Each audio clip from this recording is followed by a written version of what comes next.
With COVID, I got the shot. I didn't get the boosters because I interviewed a virologist named Vincent Racaniello, and he was like, "Don't bother. You're healthy. At the time, it was the exact same. The booster was the exact same as the Right. actual Right. vaccine." Yeah, I didn't get those. And he's like, "You don't need to get the boosters. You're healthy. No need." And then we started to see that you were getting it anyway. And I was like, okay, we're going to get it anyway. I don't need to run the risk of getting another booster. Now, I haven't dismissed anyone that's told me they've experienced a vax injury, and I'm more than willing to engage in that conversation.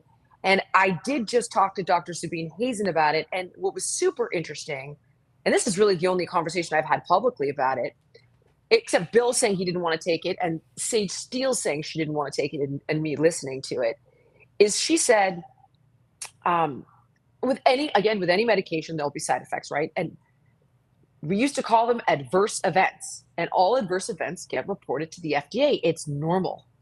But this has been stigmatized of like, oh, vax injury, you tin hat weirdo. She said it's totally normal for there to be side effects and health issues. But the fact that we can't even report it, or it makes us crazy, or look at what could possibly be happening. And one of the things that she found in her research, and take it or leave it, she published a study on it. You can look at her background and see if you find her to be a credible source, or just throw it out entirely. But I thought this was interesting. She took this, she's a gastroenterologist, so she studies the microbes in Mhm. the stool, right? And she took samples of stool before people got the vaccine and after they got the vaccine. And one thing that she did notice is that their colony of bifidobacterium, which is this really powerful beneficial microbe, had been diminished. And people who had vax injuries, a theme she noticed is that they were not able, whereas you and I might get it, let's say that did happen to us. Let's say this hypothesis is true. We would be able to rebuild that colony of microbes. In some people, they were unable to. And she thinks that could play a role in some of the autoimmune issues that may have occurred as a result of the vaccine. Now, I don't know. I have no idea. I'm not a doctor. I don't understand the tech.